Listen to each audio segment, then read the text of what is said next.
Hello সবাইকে, কেমন আছো সবাই? আশা করি ভালো আছো। তো অনেক দিন হয়ে গেছে আমি কোনো ভিডিও দিইনি, তো তার কারণটাও আজকের বলবো। আর তার আগে বলে দিই, আমার আরও একটা পরিচয় আছে, আমি ওটি সিস্টার।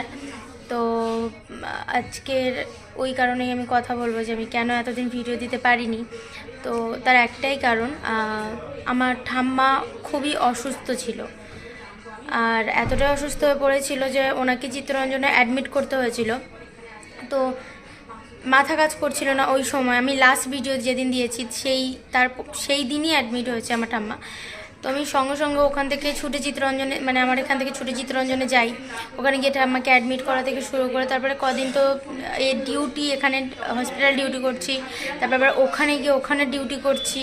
মানে ওখানে ডিউটি বলতে ঠাম্মার কাছে থাকা, ঠাম্মার কোনটা কী দরকার ছিল সেইগুলো। আর সত্যি কথা বলতে গেলে ওই টাইমে না, মানে এইটা হয়ে উঠছিল না যে আমি